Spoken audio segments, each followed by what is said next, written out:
పశ్చిమ మధ్య బంగాళాఖాతంలో అల్పపీడనం బలపడుతోంది. ఇది కాస్త వాయుగుండంగా మారే అవకాశం ఉందని ఉత్తర కోస్తాంధ్ర, దక్షిణ ఒడిశా తీరాల వైపు పయనిస్తూ తీరం వెంట గంటకి 40 నుండి 50 కిలోమీటర్ల వేగంతో ఈదురుగాలులు వీస్తాయని విశాఖ వాతావరణ కేంద్రం తెలిపింది.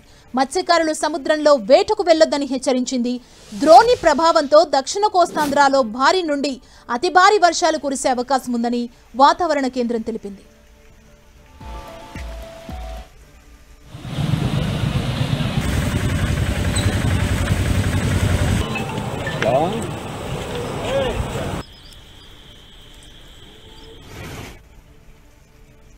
ఏపీ రెయిన్స్ కి సంబంధించి తాజా సమాచారాన్ని మా ప్రతినిధి జార్జ్ మనకు అందిస్తారు. జార్జ్,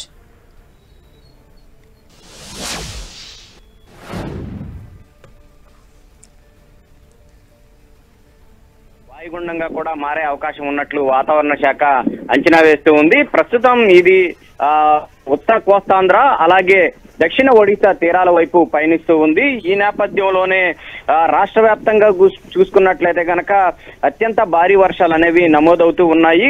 ఇప్పటికే చూసుకున్నట్లయితే గనక ఇటు గుంటూరు అలాగే ప్రకాశం అలాగే పల్నాడు ఎన్టీఆర్ జిల్లాలు, ఈ జిల్లాల్లో చూసుకున్నట్లయితే గనక భారీ నుంచి అత్యంత భారీ వర్షాలు కురుస్తాయని వాతావరణ శాఖ చెబుతుంది. ఈ జిల్లాలకు చూసుకున్నట్లయితే గనక రెడ్ అలర్ట్ జారీ చేసింది. అంతేకాకుండా మిగిలిన జిల్లాలు ఏవైతే ఉన్నాయో ఆ వాటికి చూసుకున్నట్లయితే గనక ఆరెంజ్ అలర్ట్ అయితే జారీ చేసింది. ఈ జిల్లాల ప్రాంతాల్లో దీని ప్రభావం అయితే చాలా ఎక్కువగా ఉండే అవకాశం ఉన్నట్లు వాతావరణ శాఖ ఇప్పటికే హెచ్చరికలు జారీ చేసింది.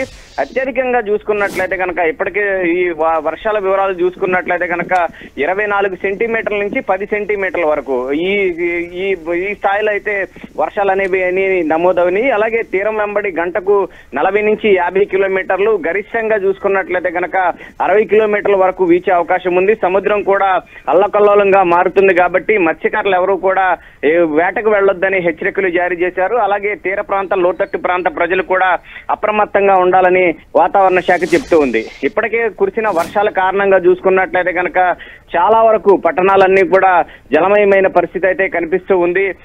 ఒక్కసారిగా అత్యంత భారీ వర్షాలు 24 సెంటీమీటర్ల వర్షపాతం అంటే చాలా ఎక్కువగా అత్యంత భారీ వర్షం అనేది నమోదైందని చెప్పుకోవాలి. ఇదే పరిస్థితి రాగల 5 రోజుల పాటు కూడా ఉండే అవకాశం ఉందని వాతావరణ శాఖ చెప్తూ ఉంది. జార్జ్, అంటే తీర ప్రాంతాలని అలర్ట్ చేశారా? అక్కడ ఎఫెక్ట్ ఏ విధంగా ఉండే ఛాన్స్ ఉంది? ఇప్పటికే తీర ప్రాంత ప్రజలను సైతం కూడా అలర్ట్ చేశారు. ఎందుకంటే తీరం వెంబడి గాలుల వేగం అత్యధికంగా వీస్తుంది కాబట్టి సముద్రం అంతా కూడా అల్లకల్లోలంగా మారటం, చాలా రఫ్ గా ఉండే అవకాశం ఉంది. అలల ఉధృతి కూడా చాలా ఎక్కువగా ఉండే అవకాశం ఉంది కాబట్టి తీర ప్రాంత ప్రజలకు కూడా అప్రమత్తంగా ఉండాలని వాతావరణ శాఖ హెచ్చరికలు జారీ చేసింది. అంతేకాకుండా మత్స్యకారులకు సైతం కూడా హెచ్చరికలు అనేవి జారీ చేశారు. ఎందుకంటే ఈ వర్షపాతం అనేది ఎక్కువగా కురుస్తూ ఉంటుంది. ఎక్కడికైనా చూసుకున్నట్లయితే కనుక క్లౌడ్ బర్స్ట్లు కూడా చాలా చోట్ల కూడా ఉండే అవకాశం ఉందని వాతావరణ శాఖ చెప్తుంది. ఆయా ప్రాంతాల్లో చూసుకున్నట్లయితే కనుక ఒక్కసారిగానే వర్షపాతం అనేది చాలా ఎక్కువగా కురిసే అవకాశం కనిపిస్తూ ఉంది. అంటే దాదాపుగా 12 సెంటీమీటర్ల నుంచి కూడా 17 సెంటీమీటర్ల వరకు కూడా వర్షపాతం అనేది కురిసే అవకాశం ఎక్కువ ఉంది. కాబట్టి ఇటు లోతట్టు ప్రాంత ప్రజలు, తీర ప్రాంత ప్రజలు సైతం కూడా అప్రమత్తంగా ఉండాలని వాతావరణ శాఖ హెచ్చరికలు అయితే జారీ చేస్తూ ఉంది. ముఖ్యంగా రెడ్ అలర్ట్ జారీ చేసిన జిల్లాలు ఏవైతే ఉన్నాయో ఆయా జిల్లాల ప్రాంతాల్లో చూసుకున్నట్లయితే కనుక అధికారులు కూడా చర్యలు తీసుకోవాలని చెప్తూ ఉన్నారు. ఎందుకంటే ఆ జిల్లాలు చూసుకున్నట్లయితే కనుక వాటికి రెడ్ అలర్ట్ అనేది జారీ చేశారు కాబట్టి ఖచ్చితంగా ఆయా ప్రాంతాల్లో చూసుకున్నట్లయితే కనుక 20 సెంటీమీటర్ల పైబడే వర్షపాతం అనేది నమోదయ్యే అవకాశం ఉందని వాతావరణ శాఖ చెబుతూ ఉంది. కాబట్టి ఇటు ప్రజలంతా కూడా అంటే సాధ్యమైనంత వరకు కూడా ఈ వర్షాలు ఎక్కువగా కురుస్తూ ఉన్న నేపథ్యంలో ఈదురుగాలు కూడా ఉంటాయి కాబట్టి సాధ్యమైనంత వరకు కూడా బయటికి రాకోకుండా ఉండడమే మంచిదని చెబుతూ ఉన్న పరిస్థితి కనిపిస్తూ ఉంది. ఇప్పటి వరకు చూసుకున్నట్లయితే కనుక అంటే గంటల వ్యవధిలోనే దాదాపుగా 15 నుంచి 20 సెంటీమీటర్ల వర్షం ఎడతెరపు లేకోకుండా కురుస్తూనే ఉన్నాయి.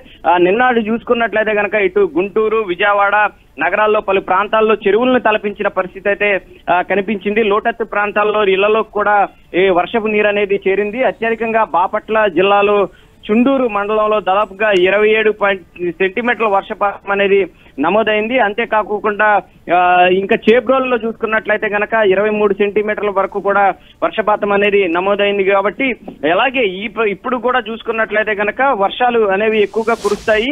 కాబట్టి ఏదైతే రెడ్ అలర్ట్ జారీ చేసిన జిల్లాలు ఏవైతే ఉన్నాయో ఆ జిల్లాలు సైతం కూడా అప్రమత్తంగా వ్యవహరించాలని కూడా వాతావరణ శాఖ ఇప్పటికే చెప్తూ ఉంది.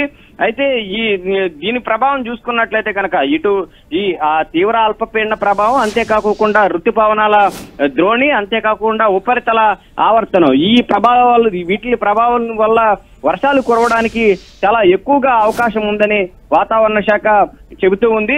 ముఖ్యంగా చూసుకున్నట్లయితే కనుక ప్రకాశం, పల్నాడు జిల్లాలో భారీ నుంచి అతి భారీ వర్షాలు, అలాగే అనంతపురం, వైఎస్ఆర్, కడప, అలాగే కర్నూలు, నంద్యాల, బాపట్ల, గుంటూరు, ఎన్టీఆర్, ఏలూరు, అల్లూరు సీతారామరాజు జిల్లాలో భారీ వర్షాలు కురుస్తాయని వాతావరణ శాఖ అంచనా వేస్తూ ఉంది. అంతేకాకుండా మిగిలిన జిల్లాలు ఏవైతే ఉన్నాయో ఆయా జిల్లాల్లో సైతం కూడా ప్రజలంతా కూడా అప్రమత్తంగా ఉండాలని వాతావరణ శాఖ చెప్తుంది. మరి ముఖ్యంగా చూసుకున్నట్లయితే కనుక ఇటు ఉత్తర కోస్తాంధ్రలో ఉన్నటువంటి విశాఖపట్నం, గంగవరం, కాకినాడ, మచిలీపట్నం, నిజాంపట్నం పోర్టులకు సైతం కూడా 3వ నెంబర్ ప్రమాద హెచ్చరికలు విశాఖ తుఫాను హెచ్చరికల కేంద్రం జారీ చేసింది. కాబట్టి ఈ 5 రోజుల పాటు కూడా దీని ప్రభావం ఉండే అవకాశం ఉంది. ఈ 5 రోజులు కూడా భారీ నుంచి అత్యంత భారీ వర్షాలు, మిగిలిన చోట్ల చూసుకున్నట్లయితే కనుక వర్షాలు కురిసే అవకాశం ఉంది. కాబట్టి ప్రజలంతా కూడా అప్రమత్తంగా ఉండాలని వాతావరణ శాఖ చెబుతూ ఉంది. Thank you.